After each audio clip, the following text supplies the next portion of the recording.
bukan Yesus, tetapi demi kasihnya supaya kita hidup, supaya kita sukacita, supaya kita merdeka, maka dia merela menggantikan kita. Jadi dia yang dihukum, bukan kita. Kurang apa lagi kita? Kurang enak apa lagi kita? Nah, sekarang sudahkah kita mengerti kasih karunia Tuhan itu pada kita?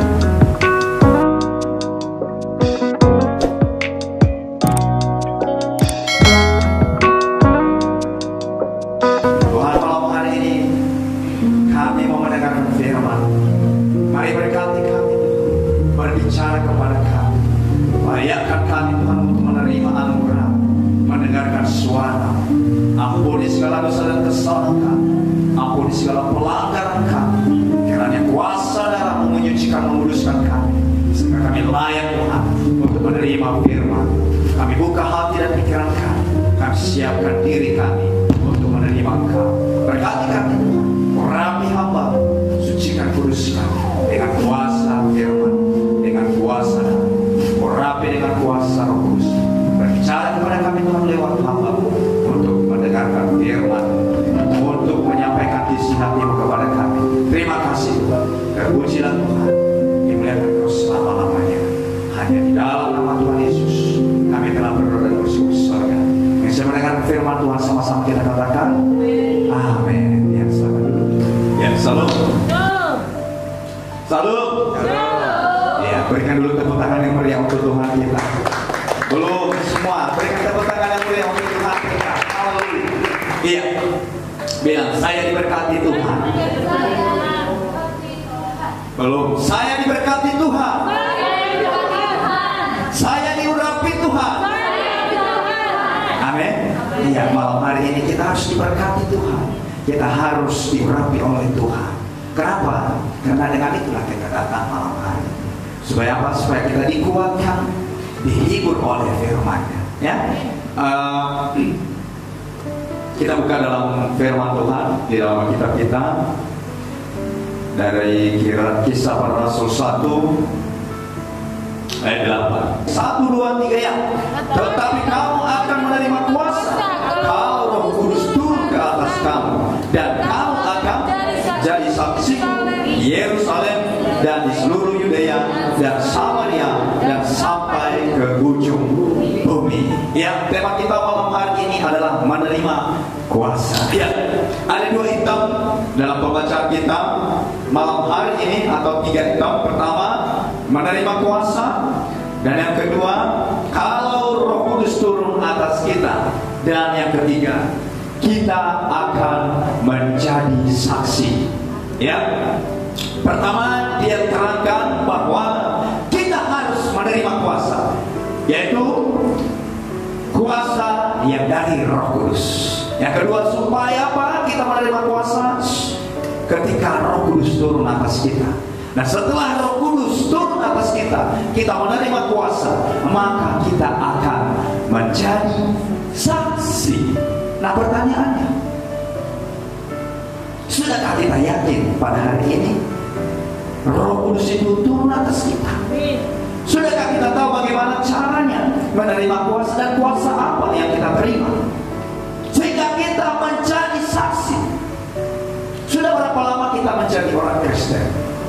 Nah, untuk kita malam hari ini, sudahkah kita benar-benar merenungkan firman Tuhan ini? Sudahkah kita yakin ada pada kita? Dia bilang, tetapi kamu akan menerima kuasa kalau Roh Kudus turun ke atas kamu, dan kamu akan menjadi saksiku di Yerusalem dan di seluruh Yudea dan Samaria dan sampai ke ujung bumi.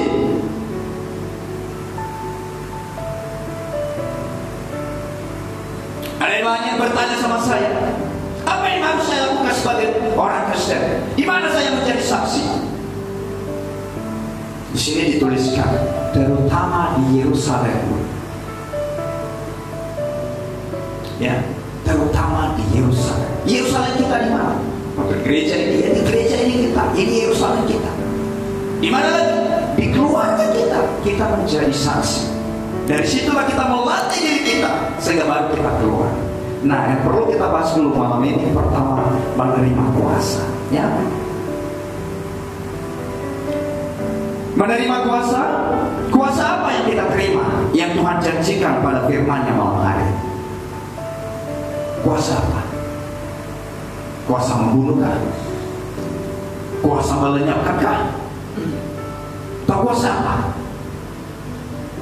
Apa ya? Kuasa mengalahkankah?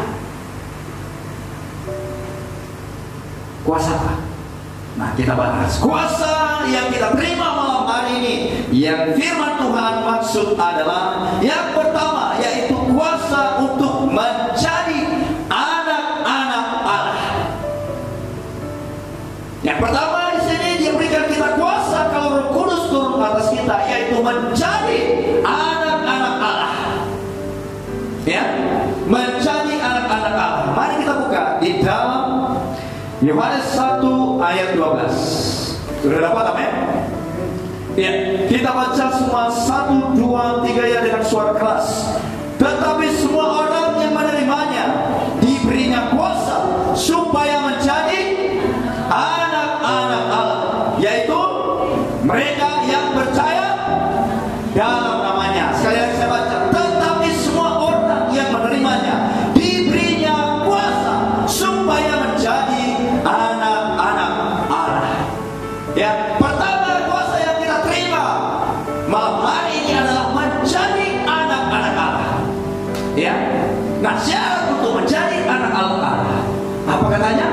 Harus percaya. Percaya di sini dalam arti ya berserah sepenuhnya. Berserah sepenuhnya.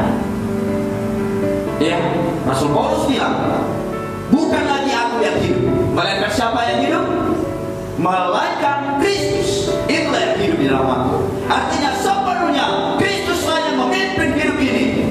Hidup atau mati, maju atau mundur, susah atau senang, semua yang mengatur adalah Yesus Kristus. Maka Paulus berani meninggalkan, mengatakan bahwa semua yang kuanggap dulu keuntungan di masa lalu sebelum mengenal Kristus, maka setelah aku mengenal Kristus, semuanya kuanggap apa katanya? Sampah. Ya, dia anggap sampah sebagai orang nomor 1 di Gamaliel, ya kan? Sebagai orang terkenal. Tapi dia tinggalkan, dia bilang itu semua sampah. Dan dia berani berkata bahwa mati bagiku adalah keuntungan. Tapi Kristus, hidup adalah Kristus, mati adalah keuntungan. Kenapa dia berani begitu? Karena dia yakin bahwa dia percaya kepada Yesus. Dia berserah penuh.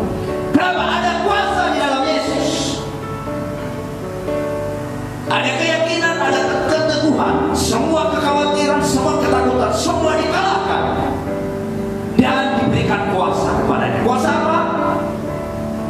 Tadinya pekerjaannya membunuh orang Kristen. Ya, perjalanannya ke Damsyik. Tujuannya adalah mengapa?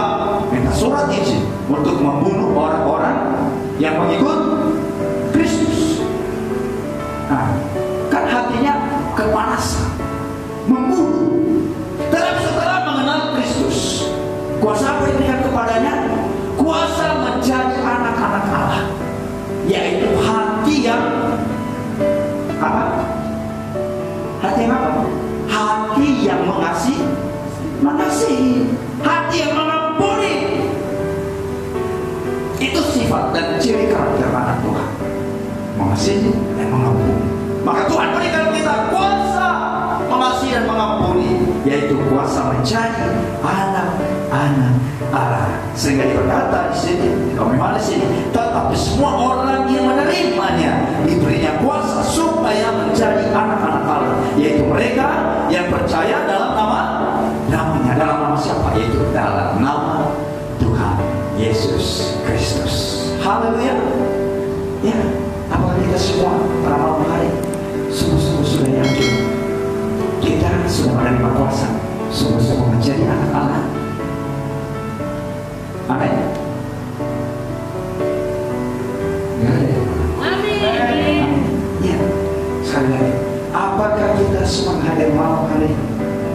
Sudahkah sungguh-sungguh kita yakin kita sudah menerima kuasa menjadi anak-anak Allah?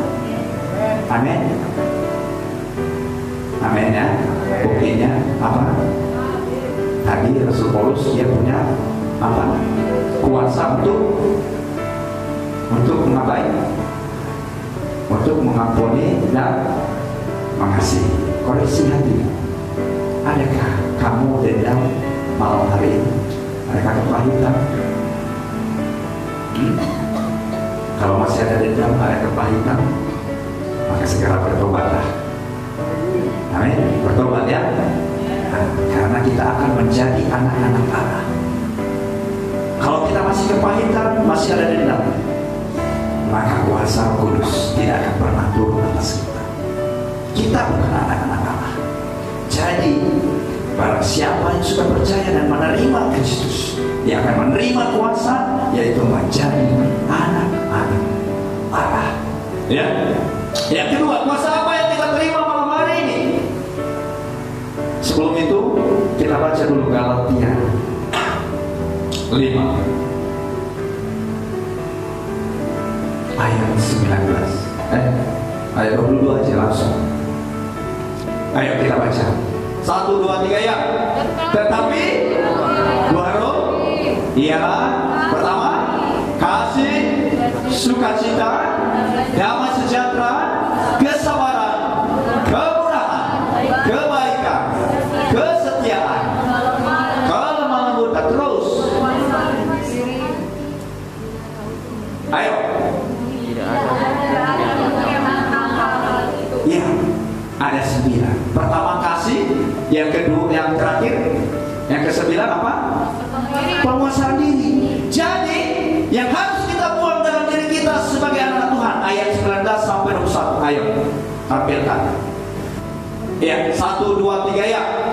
Perbuatan daging ialah, yaitu percabulan, kecemaran, hawa nafsu, terus penyembahan berhala, sihir, perseteruan, perselisihan, iri hati, amarah, kepentingan diri sendiri, percinderaan, dan roh pemecah, terus kedengkian, kememukan, pesta pora, dan sebagainya. Terhadap semuanya itu kuperingatkan kamu, seperti yang telah dahulu buat, bahwa barang siapa melakukan hal-hal yang demikian, ia tidak akan mendapat bagian dalam kerajaan Allah. Ya, semua dari ayat 19 sampai ayat 21 kita lenyapkan dalam diri kita. Tuhan berikan kita kuasa untuk mengalahkan itu, sehingga kita menerima ayat 22 sampai 23, yaitu buah roh. Itu diri kita anak Tuhan.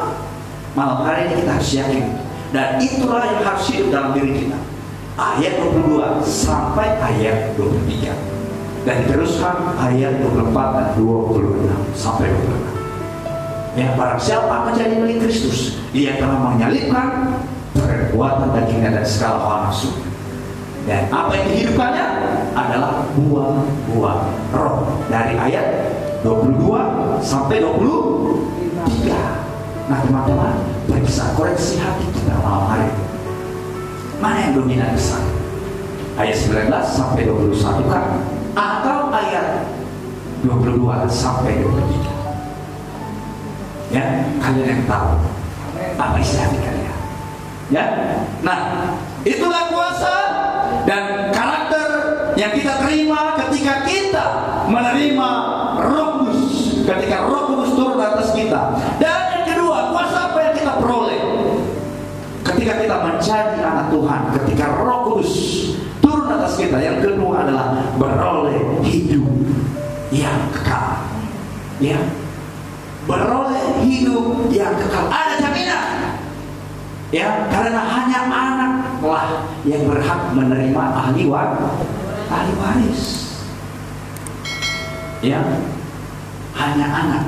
Maka malam hari kita anak, dan kita berhak menerima kuasa dan ahli waris dari surga, dari Bapa kita, di dalam nama Tuhan Yesus. Kita buka Yohanes 3 ayat 36.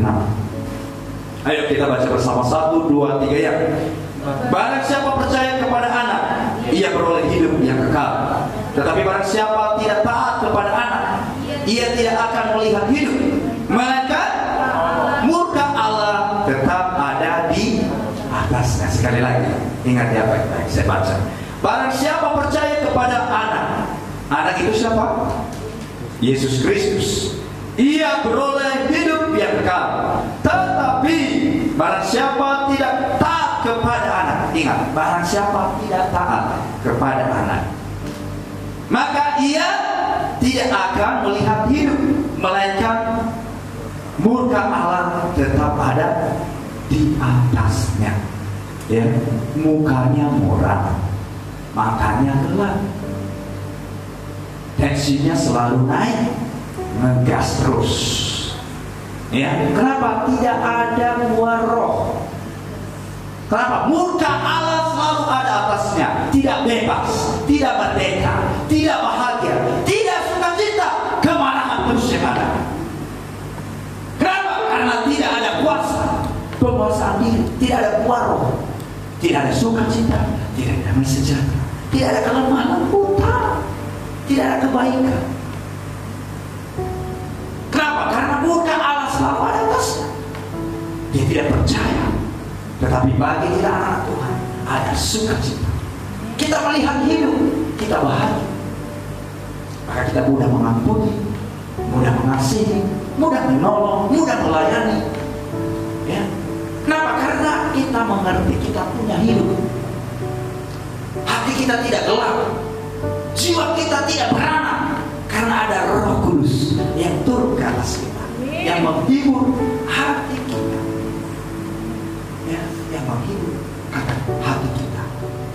Matius bilang, ketika Yesus bertemu dengan perempuan di sumur, ya, dia bilang, akulah air hidup. Barang siapa menerima aku, maka air hiduplah itu mengalir di hatinya. Air hidup itu adalah firman Tuhan. Air hidup itu adalah Roh Kudus, Yesus Kristus. Maka itulah yang menghibur, yang mengalir di dalam jiwa kita, yang menuntut kita, membuat kita hidup bijaksana. Maka kita sukacita kemana saja kita pergi, tidak ada yang melarang. Ya, Galatia tadi ayat 23 terakhir bilang, tidak ada hukum yang menentang hal itu. Ya kenapa? Karena semua yang kita lakukan adalah benar. Kita berada dalam posisi yang benar. Kalau Tuhan sudah membenarkan kita, apalagi orang dunia, ya kan? Orang dunia pasti akan membenarkan kita. Maka malam hari ini kita pastikan hidup kita, ya, sudah menerima hidup yang kekal. Tidak hanya menerima kuasa untuk menjadi anak-anak Allah, melainkan beroleh hidup yang kekal. Jaminan kita. Yang firman Tuhan bilang, barang siapa bertahan sampai pada kesudahannya, maka dia akan berhak menerima hidup yang kekal. Ya, begitu besar kasih Tuhan pada kita. Dia Raja yang mulia dari surga. Dia datang kepada kita mencari. Dia mencari kita. Bukan kita yang mencari Tuhan. Maka di sini sering kali kita kalah. Kita berpatokan bahwa kita berpandangan bahwa kita yang mencari Tuhan. Enggak. Kita yang dicari Tuhan. Dia lahir di kandang domba. Terus dia ditangkap. Waktu dia ditangkap di Spani, dia bergumul dengan keluar keringat, dengan darah. Terus ditangkap dia, dicambuk, difitnah, ya kan? Bahkan mati di sana. Demi siapa? Demi kita. Seharusnya kita yang disalib itu, bukan Yesus, tetapi demi kasihnya supaya kita hidup, supaya kita sukacita, supaya kita merdeka. Maka dia rela menggantikan kita. Jadi dia yang dihukum, bukan kita. Kurang apa lagi kita? Kurang enak apa lagi kita? Nah, sekarang sudahkah kita mengerti kasih karunia Tuhan itu pada kita? Masihkah kita bermain-main dengan waktu yang Tuhan berikan? kepada kita kesempatan ini, kita gunakan untuk berbuat dosa, pacaran sembarangan, mencuri, berbohong, tidak melayani, tidak beribadah dengan sungguh-sungguh. Tuhan sudah berikan kesempatan, Dia berikan hidupnya untuk kita, tapi kita masih main-main. Tega kan kita? Dia sudah mati di kayu salib untuk kita. Bahkan kalau kita sakit aja, Tuhan ulurkan tangannya, Dia sembuhkan sakit kita. Bahkan yang mati dibangkitkan. Kenapa? Supaya terbukti kasihnya kepada kita. Dunia melihat bahwa barang siapa, setiap orang yang percaya kepada Dia, yang menerimanya sebagai Tuhan, bahkan akan menerima kehidupan yang kekal. Ada kebangkitan. Setelah Dia mati di kayu salib pada hari yang bertiga, Dia bangkit dari antara orang mati. Dia berikan jaminan, ini aku. Kalian yang percaya, yang mengikut aku, ini jaminan kalian hidup. Maut kematian dikalahkan. Jadi jangan takut. Ayo ikut aku. Bukan hanya sampai bangkit dan hidup, Dia berikan kita kekuatan, penghibur kita, yaitu penolong yang lain. Siapa Dia penolong yang lain? Yaitu Roh Kudus. Kurang apa kita? Kurang senang kita? Masih tegakah kita bermain-main dalam anugerah Tuhan, dalam kesempatan yang Tuhan berikan kepada kita? Masih kepahitan, masih tidak mau mengampuni, masih pilih-pilih kasih.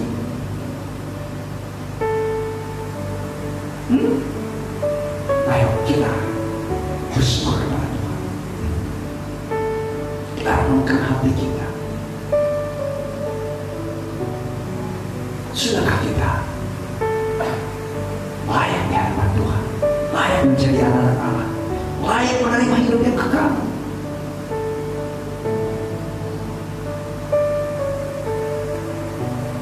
Roh Kudus memberikan kita kesadaran untuk mengerti hidup kita. Galatia 5 ayat 19 sampai 21. Roh Kudus mengingatkan kita dari hal itu. Ya, kita mengerti bahwa hidup dalam kita itu terletak di ayat 19 sampai 21. Itu hidup dalam kita. Setelah Roh Kudus turun atas kita, maka kuasa itu semua disalibkan, dimatikan, dan diberikan kita kuasa untuk menghidupi firman. Ayat 22 sampai 23 sampai 26. Itulah kuasa. Harus kita mengerti, itu letak hidup kita. Jadi kita hidup ini bukan kita yang hidup, melainkan Kristus yang hidup. Harus kita tanamkan, harus kita paham itu. Jadi sehingga kita tidak perlu hidup ini, karena bukan kita yang mencari Tuhan, tetapi melainkan Tuhanlah yang mencari kita. Sehingga kita kuat, kita mampu menjalani hidup ini. Maka dengan itu, supaya kuasa itu hidup dalam hidup kita, gereja kita menerapkan kepada kita, yaitu berdoa, berdoa, membangun hubungan dengan Tuhan. Nada doa, terus apa lagi? Baca firman. Karena dari situlah kita tahu kebenaran. Melalui itulah pengetahuan kita dari firman Tuhan. Dari situlah Roh Kudus bekerja buat kita, diarahkannya kita. Kalau kita bertemu dengan masalah, apa kata firman?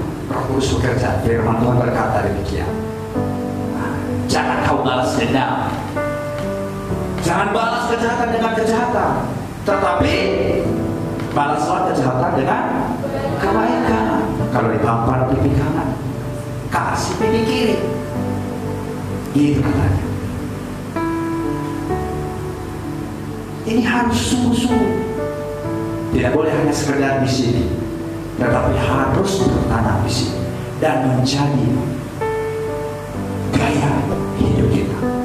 Ini butuh waktu yang lama, butuh waktu seumur hidup kita. Maka perlu kita membangun persekutuan dengan Tuhan, supaya kuasa itu hidup di dalam kita. Maka ada bukti bagi kita. Kuasa yang ketiga yang Tuhan berikan kepada kita, yaitu menjadi saksi. Setelah kita menerima kekuatan, maka kita akan menjadi saksi. Nah, tadi Kisah Para Rasul 1 ayat 8 bagian B, apa katanya? Kamu akan menjadi saksiku pertama di mana? Di Yerusalem, seluruh Yudea, Samaria, dan sampai ke ujung bumi. Oke? Nah, sekarang pertanyaannya, bagaimana kita akan menjadi saksi di keluarga di Yerusalem? Ya. Di mana yang dilihat kita? Mereka lihat kuasa Kristus dalam hidup kita, sehingga kita menjadi saksi, menjadi berkat bagi orang lain. Ketika mereka melihat kita, aduh, ada Kristus dalam hidupnya. Apa buktinya bagi kita? Ayo kita buka di dalam Markus 16 ayat 17. Ini tanda kepada kita setiap kita orang percaya. Ini kuasa buat kita, sebagai bukti bagi kita bahwa kita orang-orang percaya, bahwa kita anak-anak Allah, bahwa kita beroleh hidup yang kekal. Ayo kita baca bersama. 1, 2, 3 ya. Tanda-tanda ini akan menyertai orang-orang yang percaya. Mereka akan mengusir setan-setan demi namaku. Mereka akan berbicara dalam bahasa-bahasa yang baru bagi mereka. Mereka akan memegang ular, dan sekalipun mereka minum racun maut, mereka tidak akan mendapat celaka. Mereka akan meletakkan tangannya atas orang sakit, dan orang itu akan sembuh. Ya, ini bukti bagi kita. Kuasa Tuhan berikan kepada kita. Jadi selidiki, ayo hidup di firman Tuhan. Ya, kita akan disertai dengan tanda-tanda dan mujizat-mujizat. Tuhan pertama mengusir setan-setan, karena setan itu menipu kita. Jadi karena ditipu kita, maka kita akan jatuh dalam dosa. Tetapi kita sebagai anak-anak Allah diberikan kuasa untuk mengalahkan itu, mengusir setan. Karena setan hanya memberikan ketakutan, kekhawatiran. Maka Tuhan dengan kuasa Roh Kudus turun atas kita, diberikan kita kuasa untuk mengalahkan, mengusir setan-setan. Terus kita apalagi katanya, kita akan berbicara dalam bahasa-bahasa baru.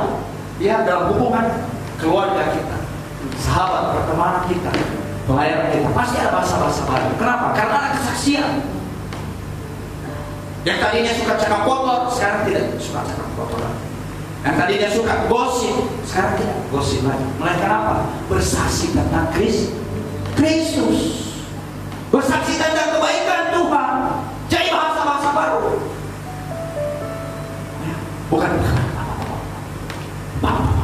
gitu lagi. Tetapi melainkan kita tentang sukacita, berbahagia, jadi teladan, bagaikan lampu yang dipandang orang, menerangi. Maka orang-orang itu suka melihat kita. Asal sedikit aja kita salah, sudah detail, sudah dijudge. Oh, begitu orang Kristen, langsung gitu. Kenapa? Karena kita panutan. Harga kita besar, kemuliaan kita besar, kuasa kita besar. Jadi makanya kalau sedikit saja meleset, langsung tercemar. Maka kita perlu hati-hati. Firman Tuhan bilang, berjaga-jaga. Apa? Berjaga-jaga. Ya, kita harus berjaga-jaga. Apalagi kuasa apa diberikan kepada kita? Yaitu mereka akan memegang ular, dan sekalipun mereka minum racun maut, mereka tidak akan mendapat celaka. Iya, kita minum racun, kita pegang ular, tapi jangan mencobai. Ya, jangan mencobai. Tapi kalau tanpa sengaja, kita tidak akan celaka. Ya, memang kita akan sakit. Kita akan sakit, kita mengalami rasa sakit. Tetapi kita akan diberikan kuasa kesembuhan. Maka di ayat terakhir bilang, apa katanya? Mereka akan meletakkan tangannya atas orang sakit, dan orang itu akan sembuh. Dia berikan kita kuasa, kekuatan untuk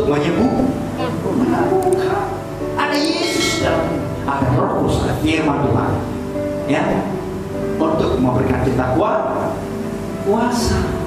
Jadi pegang firman Tuhan yang kita dengar malam.